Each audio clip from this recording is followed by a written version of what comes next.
Good evening, viewers, and welcome to Calypso Showcase.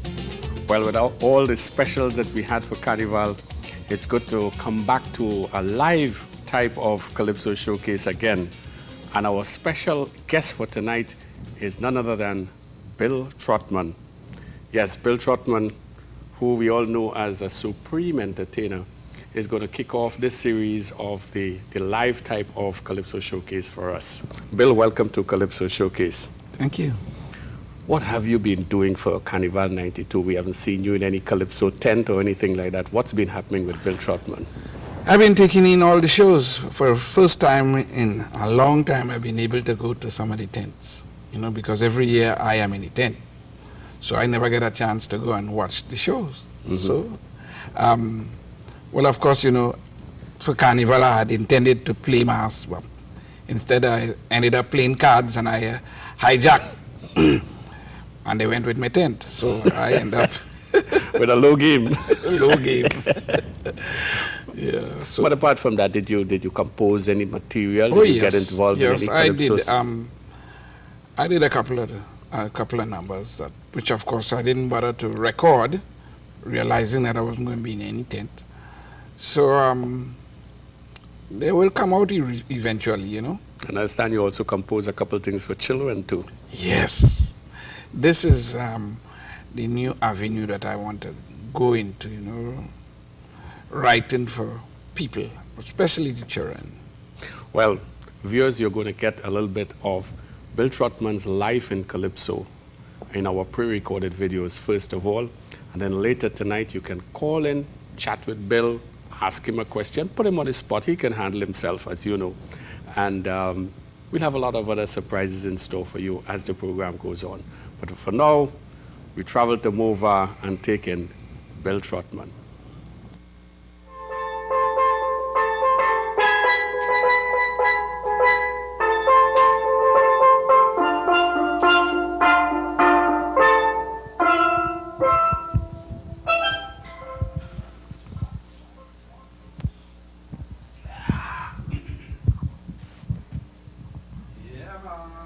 Here we want you,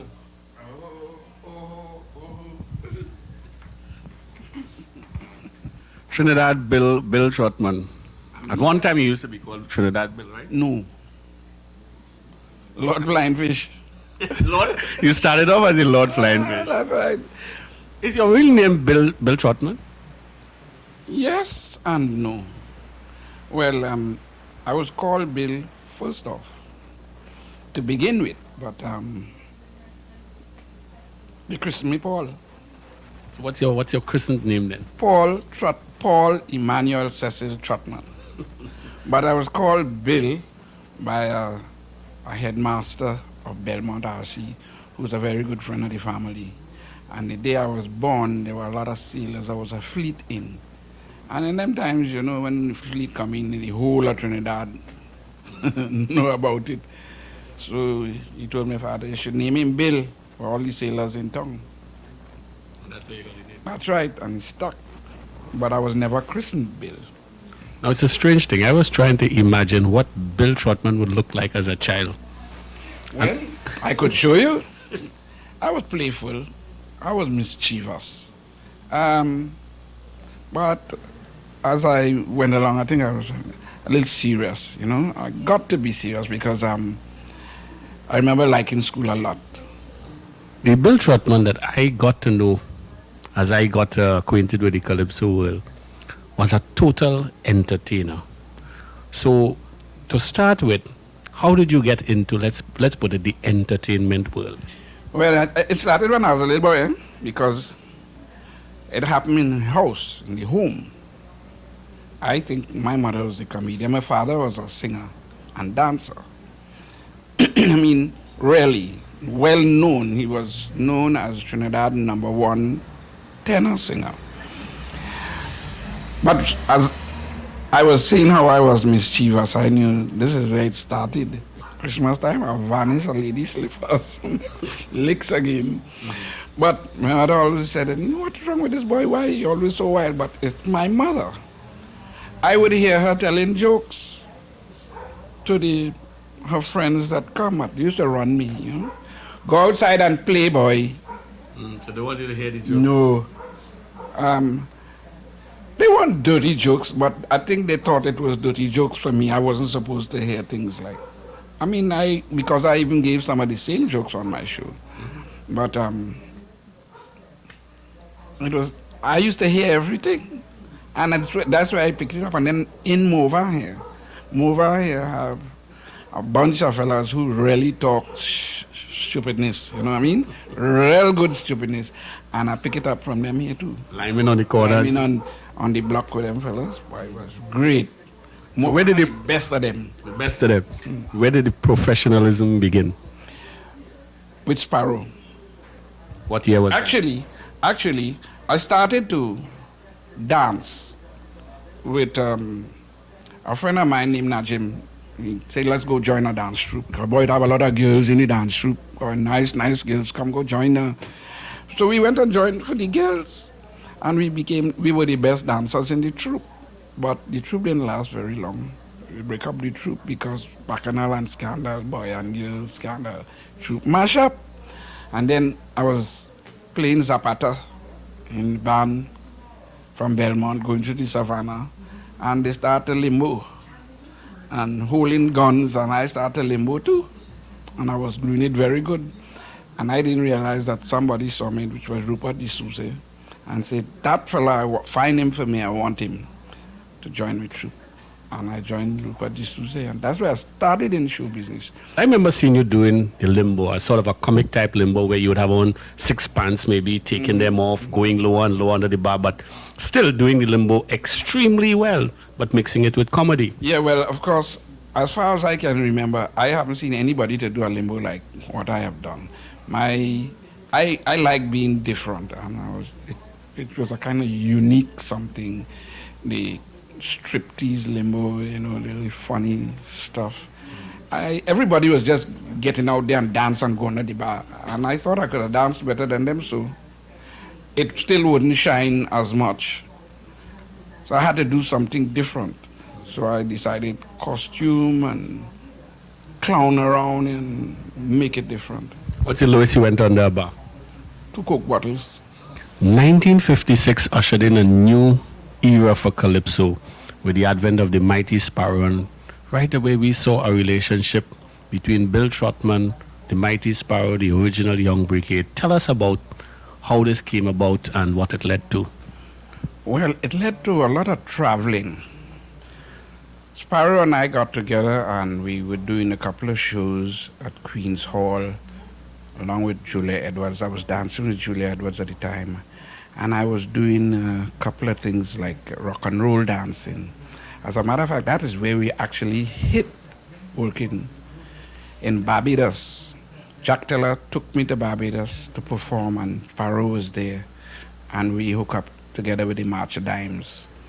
And he left us and came back to Trinidad, and then when he came back, we started doing shows at Queen's Hall. Whenever Sparrow put on a show for Christmas or Sparrow in concert, we would do all these little skits and things like if you could remember, Dan is the man in the van, and I was we had a class and so on. Right.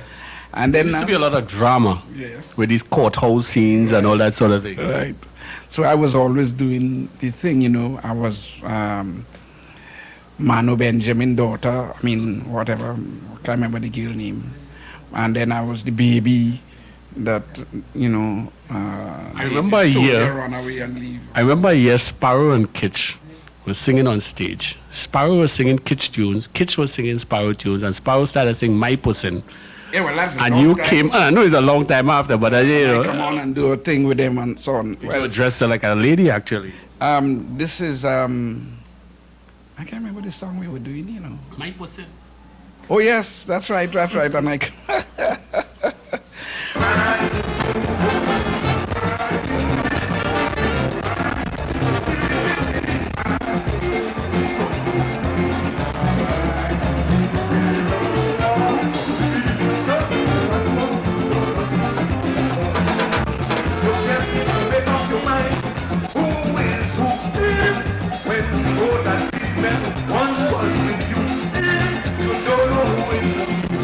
Well,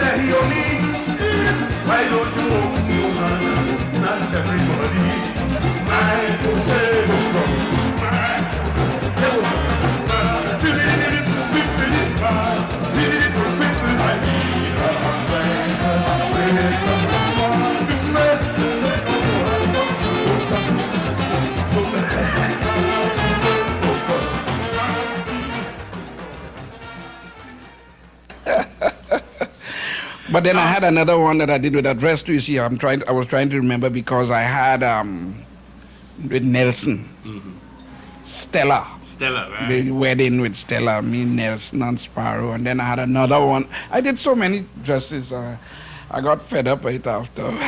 But anything at all you could portray. Oh yes, I loved doing it, and that. But after a while, times change, and a lot of that stuff I don't feel like doing anymore. What was the first calypso that you actually sung? Well, not the first calypso I sang was the Garrett Man, the Garrett Bongs. Garrett Bongs. I used to sing Garrett Bongs, and people thought I was the Garrett Man. But my first calypso was Wale Wala Walo, the hungry man from Clapham. You must give me a little taste of that, because a lot of the youths will forget that calypso or not even have heard it.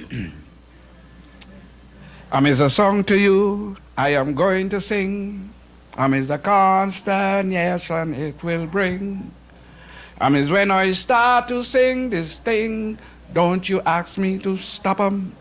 Is going to make you laugh or frown about a new man in this town. He said his name was Eatwell Brown, the hungry man from Clapham. Walla walla wallo, you need that eat po. Walla walla wallo, tell me that eat po. And then I would say, hold up, mash your brakes, and they'll stop on us. He went to a friend's the other night. He never stopped eating till broad daylight. He drank a beer and he swallowed the glass and eat up the waiter, although it was brass. The hostess asked him to take a chair. Pleasing himself, he swallowed a pear. They asked him to leave, and he left quite gay, eating everything that he met upon his way. Yeah, that brings back fond memories. That was a lot of. And where did your calypso career go from there? Well, and from then on, they realized I was into singing calypso. So I was still doing plays, but I would come in with something. And I had Run. Run was a song, my first calypso record. Actually, I did a record before with Dot Evans. Scratch, scratch me back. Right. Scratch, scratch me back. It really is a fact. The more I itches, the less I scratch. Yes, that was the first recording I did. But my name really wasn't on that. But Run, I came down and I did Run. And then I was doing things with Andre Tanker. I was doing, I joined the Andre Tanker band and doing a lot of the latest things like Run Joe, Joey, Joey, Joey, Joey, Joey, Louie, Louie, Louie, Louie, Mo and Joe run a candy store, selling whiskey behind the door. Cop got Mo and then Joe ran out. Brother Mo then began to shout, Run Joe, run as fast as you can, run Joe. Policeman in the van, Joey, Joey, Joey, Joey, Joey.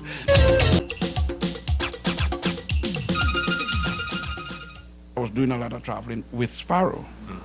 That's what was happening. We worked all through the islands. Every island in the Caribbean we went to. And we really had a ball, I sing Big Bamboo in French. I was doing a lot of things. And at that time I was emceeing for Sparrow outside, and that's how I happened to become the MC in the tent. Because after he realized that I was doing such a good job of it outside, when Panther left the tent, he said, you need an MC. I said, I'm here, I will do it. And that's how I started emceeing in the tent. By this time I was emceeing and singing calypso at the same time. In fact, if I may pay some tribute to you here, there were years when the tent was weak, and if it wasn't for Bill Trotman, the tent would have not have survived that here because of your emceeing capabilities. I would like to hear you say that again, but Paro might be listening. No. This is a fact, and I want to pay tribute to you publicly. Thank you. I mean, I was told that a lot of times that we only come in the tent because of you, And I feel how after being there for almost 30 years, and when a fellow want to move on and move up, that you feel that you're not getting the right attributes to you. So I decided to move out. Well, as we move up in years, I think that your stature more as a calypsonian started to come to the fore. And one of the first calypsos that I remember making a significant impact was a calypso called Runaway. I wonder if you recall that year and can tell us something about it. I think that was 1978. Yes, that's right, 1978. Run Away. I did that while I was in Montreal. I composed that song, not in Montreal, Bermuda, sorry. I did it in Bermuda. And one of the guys in the band in Bermuda helped me to put the chords together, because I was trying to write music on my own. And organist over there, he helped me put the chords together. And then when I came back here, I recorded it, and that was my first. Me and Tom had a little palace selling ganja below the counter. When the police come and bust we up, then the business had to stop. I had my ganja below the fence, so you won't find no evidence. Man, if you catch me with all this grass, man, they sure to lock up me. If you see me run away, run away, run away. With the police behind me, run away. Run away. Looky there.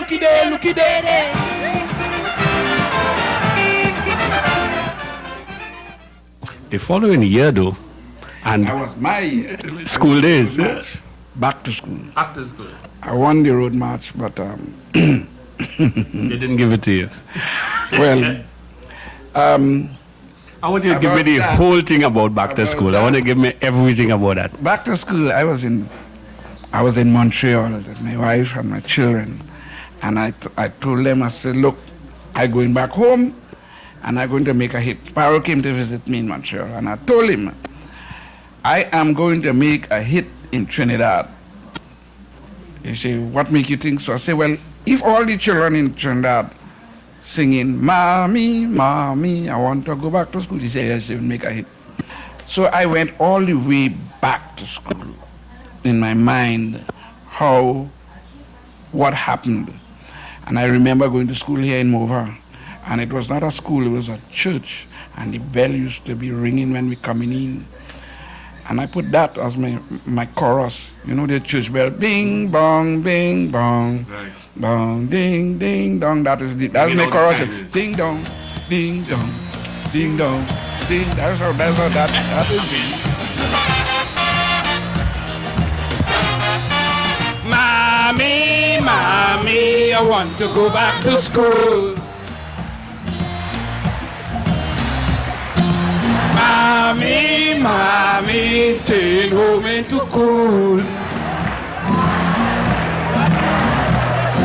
I want you to understand, I need an education. I want to learn to be pan, to be a calypsonian. But what I really, really love the best, I want to be in school in time for recess. Berry, oh lad, school children running so wild in this International Year of the Child.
was a year where you were singing Calypso, you were doing the MC, and Sparrow had a tune called Robot, which you also used to dance the robot for him. 1979, that's the same year. The same year. I was the robot, I was the Obia man, and I was doing Back to School.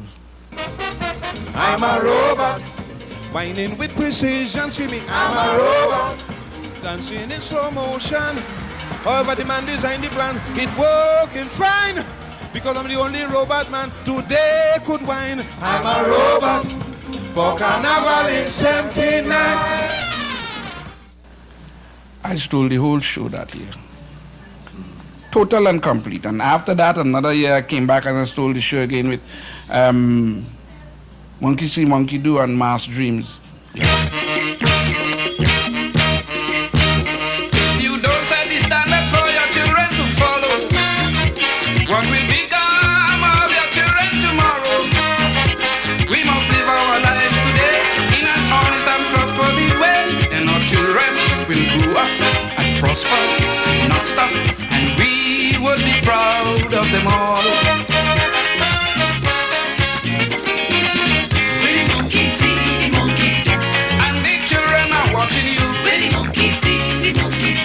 All them babies doing it too. Boys and girls copying too. You know they're doing it better than you.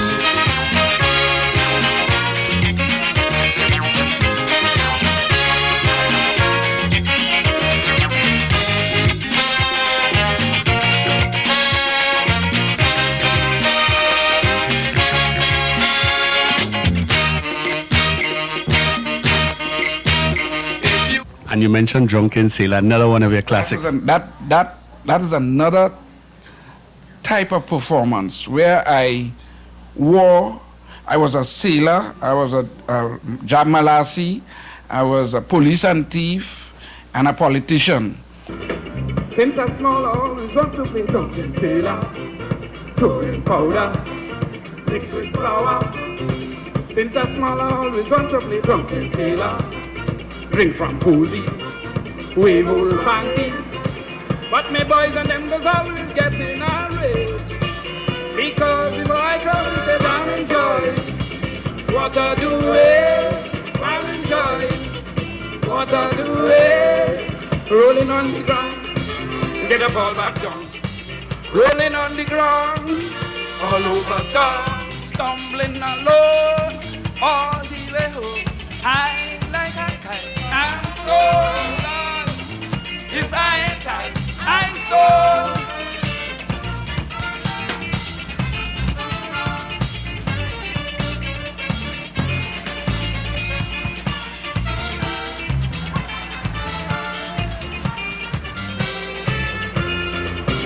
Do you think that people always took you more as a comedian than a serious calypsonian? They still do. Not always then took. They always do take me. I've been trying to make people understand that I'm not a comedian. Some people are annoyed when I say that. I'm not a comedian. I'm an entertainer. I do all the things that is necessary to entertain people. And if it is comedy, it is song, or it's dance, I do. Whichever. A lot of people don't know what a comedian really is. Because if they did, they wouldn't criticize or comment about the jokes you give. Because a joke is a joke is a joke. And some people seem to think that if you give a joke about a woman, you're degrading her. It's a joke. It's not a... I'm not being serious. I'm not degrading anybody. If you give a joke about a politician, you're degrading them. If you give a joke about your country, you're pulling down the country. It isn't. It's a joke. And if we have any sense of humor, I think we would understand what a joke is, or what humor is all about. Three good friends of mine, must tell you about them. Three good friends, Catholic priest, Anglican priest, and a rabbi. Get together using up all the collection money. And the police hear about it, so they decide to make a raid. But as they break in the place, they twist and they hit the money in the cars over the table. Policeman heard one fellow say, a Catholic is, were you gambling? He bowed his head in prayer and says, Lord, forgive me for lying just this once. Yes, sir, I wasn't gambling. He asked me, he said, well, you go. Let me go. Go outside. So he asked me next, gambling got people, were you gambling? He too bowed his head in prayer and said, Lord, this is the first time I'm going to tell a lie. Please forgive me. No, sir, I wasn't gambling. Sir, I get outside. So they asked him now, fella, the rabbi, were you gambling? He said, with who? What moment in your life do you treasure the most?